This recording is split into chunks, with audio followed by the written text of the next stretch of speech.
லூலு மாலில் விற்பனை செய்யப்பட்ட கெட்டுப்போன சிக்கன் லாலிபாப் உண்டதால் 2 சிறுமிகளுக்கு வாந்தி ஏற்பட்டது.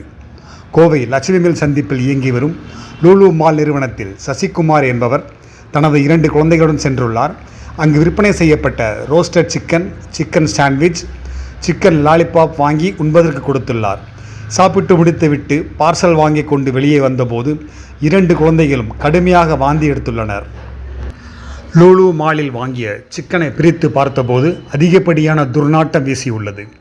அதிர்ச்சியடைந்த சசிகுமார் இது குறித்து உடனடியாக லூலு மால் சென்று முறையிட்டுள்ளார்.